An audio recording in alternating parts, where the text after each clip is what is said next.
ரொம்பவே பரிதாபமாக உயிரிழந்த அந்த 2 உயிரையுமே இப்போ நான் உங்களுக்கு காட்டுறேன், வாங்க பார்க்கலாம்.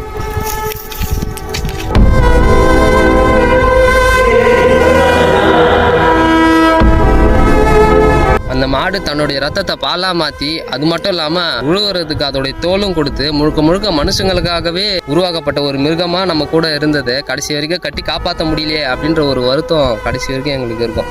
கேட்கும்போதே ரொம்ப கஷ்டமாக இருக்குல்ல. ஆடு மாடு வச்சிருக்க விவசாய நண்பர்களுக்கெல்லாம் நான் ஒன்று சொல்லிக்கிறேன். ஆடாக இருந்தாலும் மாடாக இருந்தாலுமே அது நம்மளுடைய குழந்தை மாதிரி தான் கடைசி வரைக்குமே வளர்க்கணும். இன்றைக்கி நாங்கள் செஞ்ச தப்பை என்றைக்குமே நீங்கள் செய்யக்கூடாது அப்படின்றதுனால தான் இந்த பதிவை நான் வெளியிடுறேன். முடிஞ்ச அளவுக்கு உங்களுடைய விவசாய நண்பர்கள் எல்லாருமே இந்த வீடியோ ஷேர் பண்ணுங்கள். அப்போ தான் இது போன்ற உயிர் இழப்புகளை நம்மளால் தவிர்க்க முடியும்.